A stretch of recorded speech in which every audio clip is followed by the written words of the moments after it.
Hey, what is up? Welcome to this episode of the Entrepreneur to Entrepreneur podcast. As always, I'm your host, Brian Lofermento, and I've been so excited to have this guest on because this is someone who not only do I think that he has a few really cool businesses, but I love the fact that he just goes where his passions lead him, and that has led him to extraordinary results in life and in business. This is someone who loves building, who loves scaling, who loves growing. You're going to hear so much about this entrepreneur's journey, and we're going to learn a lot from him today. So let me introduce you to Shardul Mehta. Shardul is a 30-year veteran of the tech industry, having co-founded multiple startups and small businesses and served in executive leadership roles at several growth-focused companies. He's launched products, he's scaled products, he's grown complex enterprise-grade platforms and multifaceted portfolios to literally hundreds of millions in revenue and has led digital transformations at non-tech organizations. His career touches so many different corners and industries of the world. He has worked in the VC world and PE-backed growth companies, mergers and acquisitions, family-owned businesses, Fortune 100 global enterprises, and even a stint in the U.S. federal government. He's built and scaled product management teams and operations, and many of his product managers have grown into leadership positions themselves. 5.5 years ago, this is where I love this twist in his story, he began a lifelong love affair with improv. Yes, improv comedy. He has taught improv to over 100 students. He's organized numerous improv shows and performed on stage and right here on the podcasting platforms that we all know and love. As an introvert, he enjoys spending time with his family, writing, and watching way more YouTube videos than is probably healthy, which this extrovert also indulges into. And I love the fact that Shardul's businesses are, for example, he's got a free weekly newsletter where he gives so much incredible advice. He also owns Loudon Improv Comedy, which so much cool stuff that Shardul is into and so much that he's done up to this point. So I'm not going to say anything else. Let's dive straight into my interview with Shardul Mehta.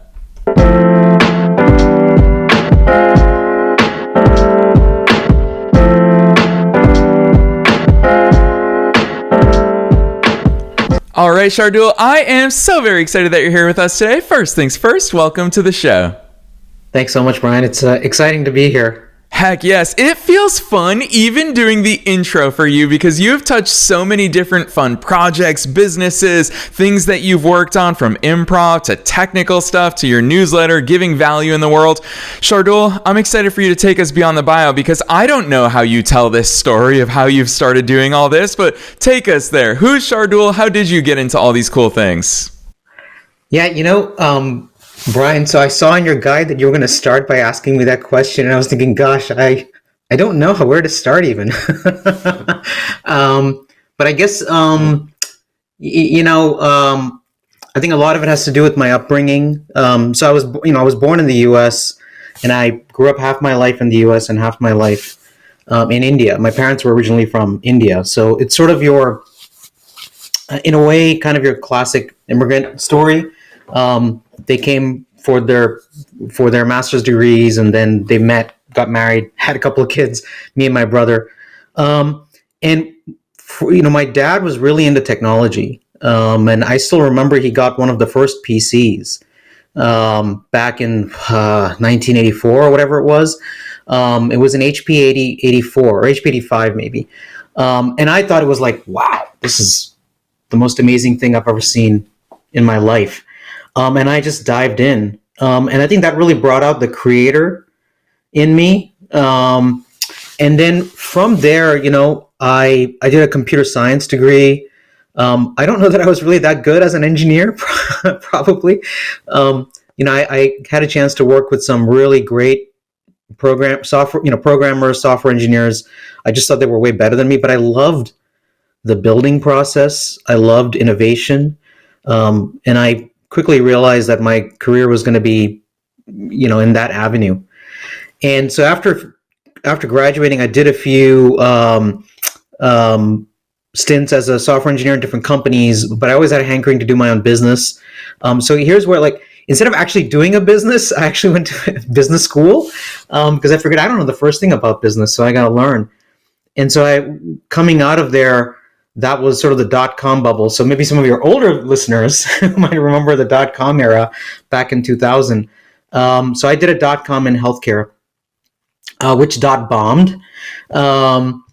But it just cemented my love for entrepreneurship, innovation, intrapreneurship, if you will. And since then, my career has kind of had, I'd say, two parallel tracks. One has been in sort of your, let's call it, traditional product management. And product management was one of those things where I kind of realized after the fact that, oh, what I'm doing is product management. And I did that in startups and large companies and whatnot. And then the other parallel track was in entrepreneurship, whether it was doing my own businesses or joining someone else's startup, either as a co-founder or, one of the, let's say, early employees, and helping grow and scale that. And it was always on the product side. So that's kind of where things have gone. And then the improv thing, I've always been a fan of comedy. I think I get my sense of humor from my mother. I remember just growing up watching sitcoms with her, SNL, all kinds of comedy shows. And, my dad used to, when he retired or somebody retired, used to participate in community theater. And even growing up, they would take us to like community theater productions and, large theater productions. And I absolutely loved it. And he would always encourage me, you should do theater. But I never had time, career, family, all that kind of stuff came in the way. But then when he passed away about now 6 years ago, actually just to deal with my own grief, I said, you know what, I've got to do this. And I Googled improv near me, found Reflex Improv, which was founded by Dan Brown, took the first class, and I was like, oh my God, where has this been all my life? And I not only enjoyed it for improv's sake and comedy's sake, but it really unlocked a lot of creativity. I met some amazing people through that journey. And it's really even helped me in my sort of business and professional life, just to be more open-minded, the power of yes and, to continue being innovative and open and receptive to ideas. That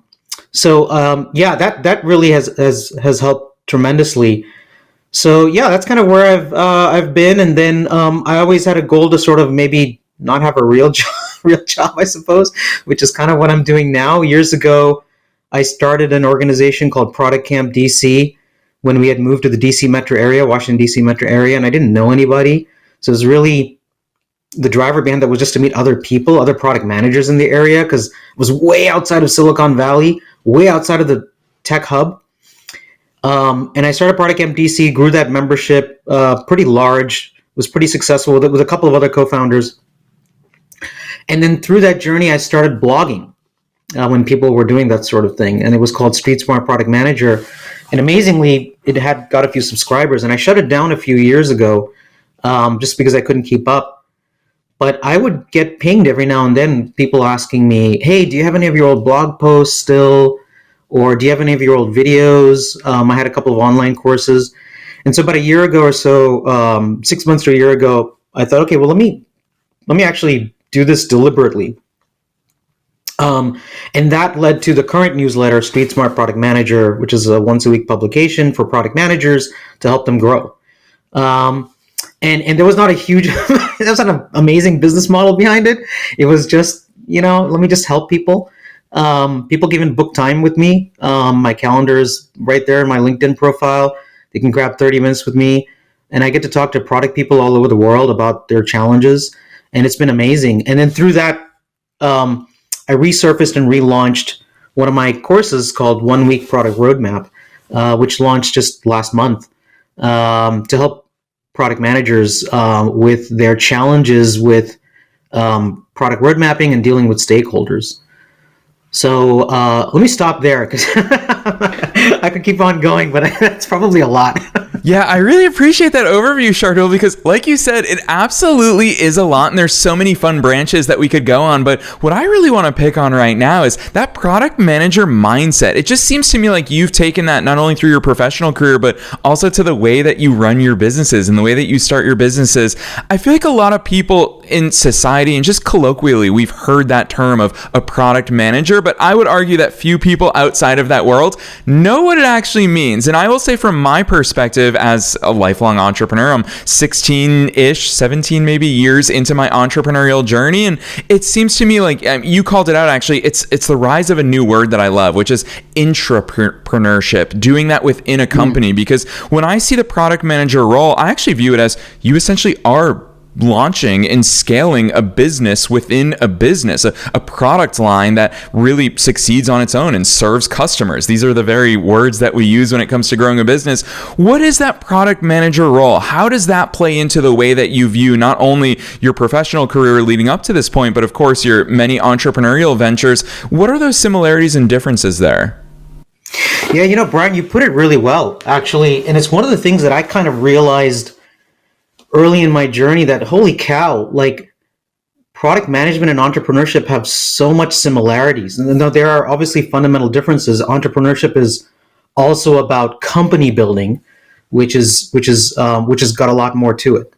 But at a product or innovation level, fundamentally, it's very, very similar, right? You are trying to serve customers. So it's all about understanding customers and their pain points, with their worldviews, the jobs that they're trying to get done, the outcomes they're going for, whether your customers are business, consumers, whatever, and then figuring out profitable solutions. And that's the key thing.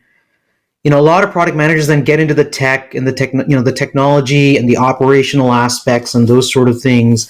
Agile became a big thing a couple of decades ago, but ultimately it's really about delivering monetizable customer value, right? In terms of if you're running a commercial business, it's got to generate some kind of return, some kind of ROI, some kind of profit at the end of the day. Because simply if you don't, there is no business, right? Can't make payroll, turn the lights off, that's it. And so most product managers get involved once there's already a product in the marketplace and you're essentially trying to grow it. There are a few exceptions to that.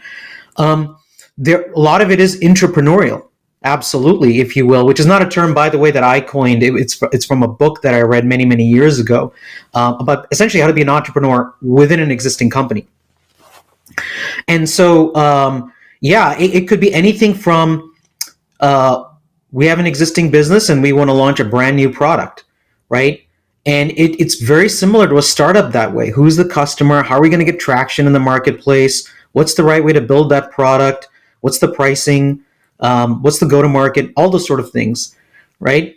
Or it could be about, okay, I'm coming into a company, hired as a product manager, and I'm going to take over this product, and my job is to grow it, right? It's at whatever stage it's at. Maybe it's an MVP, maybe it's $1 million, whatever is the stage of the product, and I need to grow it and make it bigger. And along the way, I need to be able to generate some kind of a return, and I need to be able to demonstrate a path towards that. And so, there's a lot of those aspects. Another huge aspect of product management is dealing with stakeholders. I mean, you talk to any product manager and they'll talk to you about the trials and tribulations of dealing with stakeholders, because one of the things that's unique with product management is you have a huge amount of responsibility, but nobody ultimately reports to you. You can't just go and declare and dictate, this is what we're going to do, and that's it. It requires a huge amount of influence. It requires a huge amount of leadership, a huge amount of strength of character as well. Imposter syndrome, I found, is also, a lot of entrepreneurs talk about imposter syndrome. It's very true among product managers as well. And so, that's essentially what product management is all about. You're trying to create a process, a scalable process to deliver what I call monetizable customer value, right? It's not just enough that, I could develop a solution and people love it, users love it, but nobody's going to pay me for it, right? I love to give this example. It's kind of stupid, but I hate, anybody who lives in the US knows you have to take your trash can, right, out out of the driveway onto the curb, right? So it can be picked up. It's probably once a week, twice a week, something like that. I hate doing that. I really do. It sounds silly. It's not really that big a deal, but I hate doing it. And if somebody came and offered me to do it for me, I've got to put it out every Monday night, and every Thursday night. I've got to do it every week. If somebody came and offered me to do it, I'd be like, yeah, great. If they said, okay, then pay me, I'm like, yeah, no, I'm not going to pay you for that. Right? And that's what I mean by monetizable customer value. You can develop a solution, you can develop a product, but if nobody's going to pay you for it and pay you at a price where you can actually make a return, make a profit, then you just don't have a business for that product. That's one of the things that entrepreneurs are trying to figure out, right? And it's the thing that product managers are trying to figure out as well. Yeah, Shardul, you're right. It actually, no one would know if they just tuned in midway through your answer. They wouldn't tell the difference between talking about product management versus launching an entrepreneurial endeavor. And I think that's where there's so many lessons in your past experiences as well. I want to ask you, because as entrepreneurs, we talk about both mindset as well as the strategies and tactics that get us there. And it seems like that's such a core part of your messaging as well. Talk to us about the mindset and the strategic differences between that 0 to 1 phase, which we all experience and probably all of us entrepreneurs have experienced multiple times, versus the 1 to whatever. For a lot of entrepreneurs, the number I hear most frequently is that 10K a month, that elusive 10K a month that a lot of people are looking for. Maybe it's $100,000 a year, maybe it's $1 million, maybe it's big aspirations beyond that. But talk to us about the differences between those very distinct phases, or are they not so distinct after all, between 0 to 1 and 1 to whatever? Yeah. No, I do think of them as different in terms of the difference in the challenges, right? So I think you're spot on there. I akin it to like 0 to 1 is the hill climb and 1 to end is the mountain climb, right? Everything is just an X factor, more complicated. The 0 to 1 is about trying to get to that first customer, trying to figure out, did we build the right product, the right solution, a lot of iteration, trying to figure out also, okay, then even if we built the right product, what's our sales model? What's our go-to-market model? Did we get our pricing right? So there's a lot of iteration with that. There are obviously differences, not to get too in the weeds, but are you doing a mobile app, or are you B2C versus B2B or enterprise? Obviously there are differences. Are you building a large platform, or are you just trying to build an app? But generally speaking, that's what's happening a lot in 0 to 1, right? And a lot of it is also like, how can we sustain things and get to the point where we can get a paying customer? So you get into things like funding. If you're an entrepreneur, of course, you might get VC money, you might take a loan, you might self-fund, lots of different avenues. And as you know, like, we entrepreneurs talk about that stuff and we worry about that stuff all the time, right? How do we keep things going until I can get that first customer, or I can recoup my initial investment? From a product management standpoint, if you are pursuing a brand new product, it gets into budgeting, right? How can I sell to the senior execs this business case to fund this initiative in some fashion, to the point where we can actually get some traction in the marketplace? So that's a lot of 0 to 1 stuff. What's the right team to be able to get us to that point? Then when you get to 1 to N, at that point, you've kind of figured out, okay, got it. Like, we think we know the product now. We know the customer, right? Some people like to talk about ICP, right? Your ideal customer profile, whatever you end up calling it. But we know what it is. We know the job we're trying to perform. We think we've kind of cracked the code on the commercial strategy for the most part. Now, how do we grow, right? And then there's 2 aspects that come to that, or 2 or 3 aspects that come to that. One is where you're certainly trying to scale maybe your sales and marketing operations, right? You're trying to kind of cross that classic, there's that crossing the chasm, the technology adoption curve. You're trying to get across that from those early adopters or those innovator customers to the early majority. There's product considerations, because the first version, to get to 0 to 1, you really built that product for those initial customers, right? Now you're trying to grow the product so that it's mass market, if you will, available, right, to your broad customer base. So that might mean developing additional capabilities, features. It might be scaling the platform. Hey, right now the platform supports maybe up to 1,000 or 10,000 users. We got to be able to support 1 million users, right? What is that going to take? That requires a different level of investment. And then that's the third part. What are the teams and the resources and the people we're going to need as a part of that? And so you start thinking about growing teams. You start thinking about growing operations. You need leaders who really understand that kind of stuff. So as an entrepreneur, we talk about, well, gosh, I got to get like a CFO who knows what to do, or I need to get a VP of sales or a CRO or somebody like that, etc. Right? From a product management standpoint, we're thinking in similar terms. We don't have as direct control, but we are thinking about, okay, well, how do we scale our product development operations? We're partnering very closely with the CTO, with our engineering team, but also any good product leader. And I'm talking like VP, chief product officer type level. You're thinking about the company at large. How do we scale the operations of the company so that we can continue to grow and sell the product and get to that, from 1 to N, whatever that N may need to be.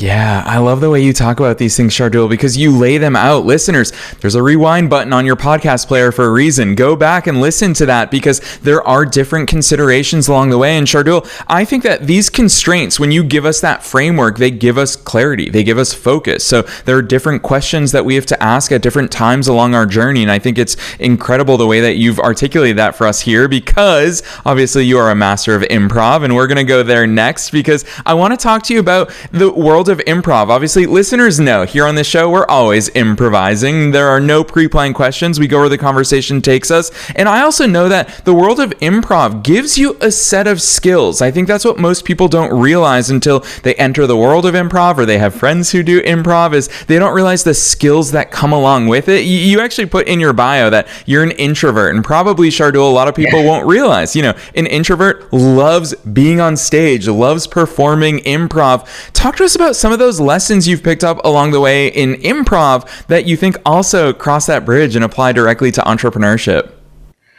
Yeah, absolutely. Actually, if you don't mind, I wanted to go back really quickly to one thing earlier you had said. You had asked about mindset, and I don't think I properly addressed that.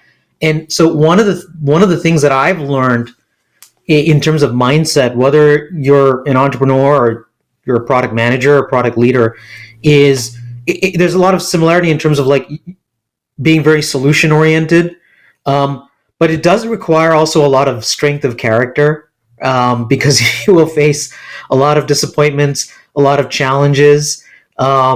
So having not only that solution mindset and almost a mission mindset, but also I think being working on yourself. I've found that I've had to really work on myself mentally and emotionally to make sure that I can keep going. Because I know as entrepreneurs, and I know there've been several on your podcast have talked about those troughs, right? Those really dark, tough times. And even as a product manager, I've faced that. And so, from an improv standpoint, let's see. I think one thing I'll say about improv, I'll dispel maybe a couple of myths. A lot of people think improv is really hard, and I will say there's probably a lot of bad improv out there in terms of bad teaching. I think Reflex Improv has done a fantastic job in how they teach improv. They sort of demystified it. You don't need, most people think, oh my God, I've got to be clever, I've got to be funny, I've got to be able to think on my feet really quickly, come up with a line, and you really don't need any of that stuff. And the way we teach improv, we have demystified and simplified that whole thing. And it really boils down to two very fundamental principles. There are many, many practices to get really good at improv if you want to get good at improv. But at a fundamental level, there's two simple principles. One is yes and, which some of your listeners may have heard. And yes and, very simply, is if you and I, Brian, are doing an improv scene, if you say something, right, I'm going to accept it. That's the yes part. And I'm going to then add my own piece to it, add some information to it, right? So I'm not going to negate. I'm not going to deny, right? I'm not going to say but. I'm not going to say no. I may not like the information, but I'm going to accept it. And then I'm going to reciprocate by adding some other piece. And if you're doing the same, then we can have kind of an improv scene back and forth. And really, I found this a great lesson in life, because how many of us have been in those meetings where, you start getting some tension, right? People don't feel heard. And that's the real thing. Most people, it's not so much that they're looking for you to explicitly agree with them. They're just wanting to feel acknowledged that, hey, you've heard my point of view. And that's what Yes and really is about, right? Just acknowledging that, hey, I've heard what you've said, and I'm acknowledging that. I might still, especially in a business setting where stakes can be high, I might disagree with that. I may have a different point of view, and that's okay. But at least I've heard you out, and I acknowledge what you're trying to say. And so that's the power of Yes and. And the second fundamental principle is got your back. And I really absolutely love this. And got your back is very simply, again, if Brian, you and I are in an improv scene, my whole goal is going to be to make you look good. I'm not worried about myself. Hey, am I being clever? Am I being funny? Is everybody looking at me and enjoying my performance? I'm not worried about that. I'm trying to do everything I can to make you look good. Whatever you're saying, whatever you're doing, the choices you're making, I'm trying to do my best to support those and keep that going. And hopefully you're doing the same for me. And if we're both doing that, odds are we're going to have a pretty good improv scene. You and I will have a lot of fun. And guess what? If the performers are having fun, there's a really good chance the audience is going to have a good time as well.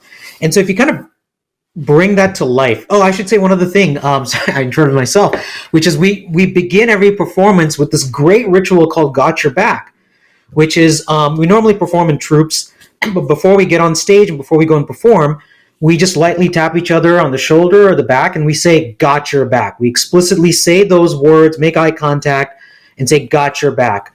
Now with post-COVID and all that, some people may not be comfortable with physical touch. That's okay. You can do a virtual got your back. Either way, it's incredibly powerful. And we, in our classes, it's a 6-week class, intro class, for example. By the end of week 1, that first class, end of 90 minutes, you're going to be doing an improv scene. And we do that got your back, and you can just see the transformation in people, the light bulb. And you think about applying that then and taking those lessons into real life. How many of us have worked on teams that are just not gelling, not working out? And if you kind of take that principle, we all talk about teamwork and being supportive. And that's the power of got your back. We did one of the last companies I worked at. Everybody was remote. And we finally had an opportunity to get together and meet in person for like a 2-day team get-together. This was, I think, in Denver. So we all flew in. We were there for 2.5 days. Very excited to be physically present with each other, right? And I suggested, hey, before we get started, can we do this got your back ritual? And explained it to them. And we were in this, there was maybe 6 or 7 of us, and we were in this very small conference room with a big table. We could barely make our way around it, but we did that, right? We just quickly kind of did this got your back to each other, and you won't believe it, Brian, for the remainder of the 2 days, this kept coming back. Somebody would mention about a challenge they're facing or challenge they will face, and somebody would say, hey man, don't worry, I've got your back on that. I'll be there for you, right? And it just had this transformative, powerful effect. So that's just one of the powers that I've discovered of improv, in addition to the things I mentioned earlier about it really opens your mind to being more creative, to being more accepting, to kind of pushing yourself a little bit out of your comfort zone, but you will realize and learn things about yourself that you didn't know. I remember in one of our classes, this lady came in, and we always kind of start around with like some introductions. Hey, what brought you to class? That kind of thing. And she said, well, I work in a government job, and it's very, buttoned up and tight, and I need an outlet in my life. I've been through some pressures and stress, and I don't think I consider myself very funny. You won't believe it, Brian. By the end of the semester, everybody in class universally said that she was the funniest person in class. It was absolutely incredible. And she told us later on that she was having difficulty with an employee on her team, and she had been dealing with that. And she used a lot of the principles of improv, or she just the improv just sort of unlocked something in her that enabled her to deal with that difficult situation with that difficult employee as a result. So, I mean, those are just some examples of the power of improv that I've discovered.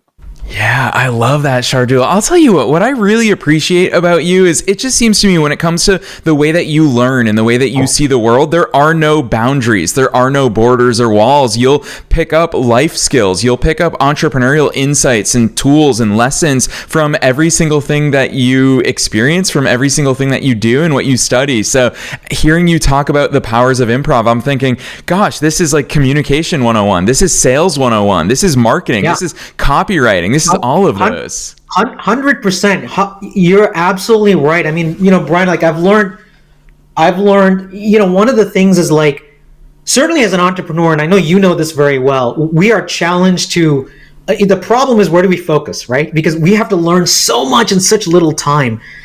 When it comes to like being a product manager, you were talking about earlier, or any job, outside of entrepreneurship, any job you do, it's very easy to kind of be in a box and get siloed. Now, what I've discovered is if you remain open-minded, you can pick up skills that you may not realize will help you today, but they might pay dividends later on. I'm sure many of your listeners, you may have even heard Steve Jobs, what was it, his commencement speech? Was it at Stanford, I think, right? Where he talked about connecting the dots. And he talked about some of his early experiences, which led to some of the features in the Macintosh, like fonts and those sort of things. And I loved that story. And it's actually something I've taken very much to heart. So, for example, for my newsletter business, I've had to learn how to do content marketing. Now, I've worked with brilliant marketers in my past, great at copywriting, great at graphics and infographics and things like that. They understand funnel metrics and all those sort of things. They know how to post on LinkedIn or the social media and things like that. And I've had to sort of learn a lot of that stuff. And I remember there have been several jobs I did where, as a product manager, where a lot of those lessons helped me in working with the marketing team. So when I would go to them and say, hey, we're launching this new product or this cool new feature. And of course, marketing wants to know, okay, great, describe it. Who's the customer? What's the benefit? What's the value proposition? Marketing wants to understand, hey, like, let's forget feature function. What is the value proposition? How are we positioning this in the marketplace relative to the competition? What are the benefits for the customer? Why should they care? Right? And then, of course, it all comes down to brass tacks of what's the copy going to be in the sales material or on the website, things like that.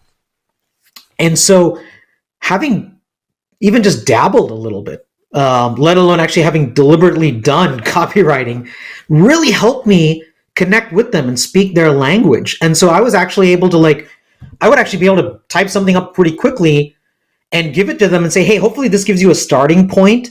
I'm not the expert marketer, right? But I'm trying to go beyond, most product managers are guilty of being very technically minded, bits and bytes, feature function. I'm trying to push myself beyond that, right? A lot of entrepreneurs, especially tech entrepreneurs, they really struggle with these sort of things, right?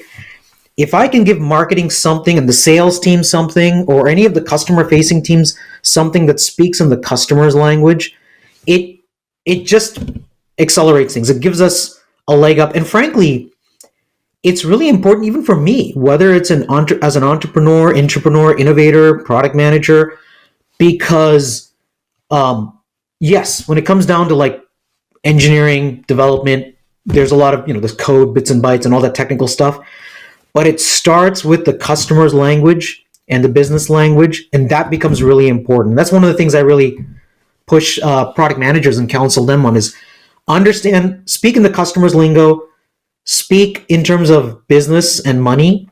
It doesn't hurt. You mentioned salesmanship. Hey, product manager, take a short course on sales. It will dramatically change your life, not just in business, in everything, right?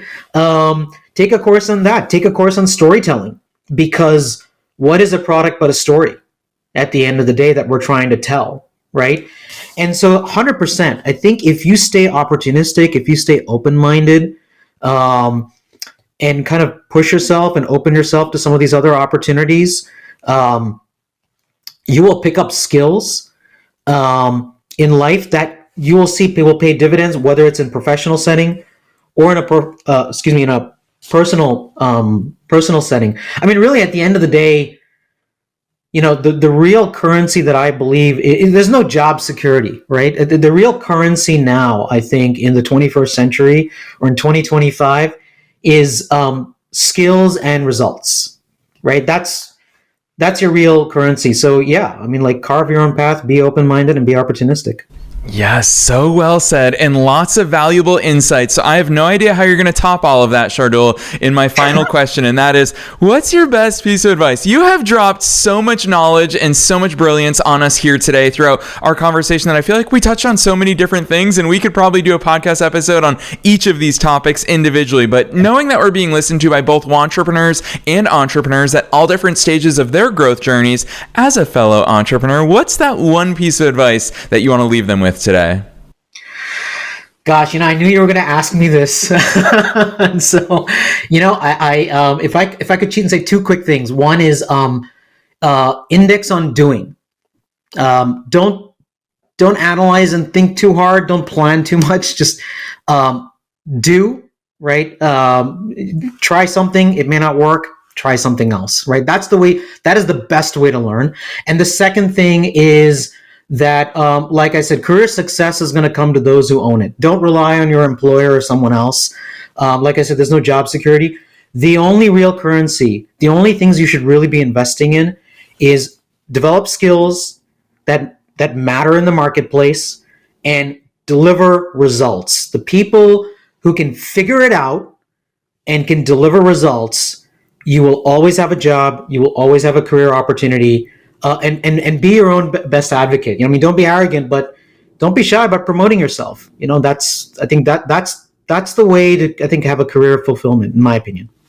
Yes, Shardul, that is important advice. It's valuable advice. And I would argue that it's evergreen advice that we can always come back to and fall back on, because it will guide us through so many pivots. And you mentioned those entrepreneurial dips that we all experience. I think it's so important to keep our eyes on the prize and maintain that focus. So you've been a wealth of insights. I'm excited to see which links you drop here at the end of today's episode, because I'm biased towards your LinkedIn. I love the value that you put into the world. You already mentioned there's a Calendly link right there on your public LinkedIn. So Shardul, I love the way that you show up. Obviously, you've got Street Smart Product Manager, you've got that website, you've got Loudon Improv Comedy. So for listeners who want to go deeper into all these great things that you're doing, drop those links on us. Where should listeners go from here? Yeah, certainly feel free to, follow or connect with me on LinkedIn. Especially if you're a product manager. I speak a lot to product managers and product people, but anyone in general. Any entrepreneur or entrepreneur as well. So yeah, LinkedIn, and then streetsmartproductmanager.com, my weekly newsletter. Those are probably the two best places to start. Yes, and listeners, you already know the drill. We're making it as easy as possible for you to find those links down below in the show notes. It's going to be super easy to find Shardul on all the platforms, so check those show notes no matter where it is that you're tuning into today's episode. Otherwise, Shardul, on behalf of myself and all the listeners worldwide, thanks so much for coming on the show today. Thanks, Brian. Appreciate it.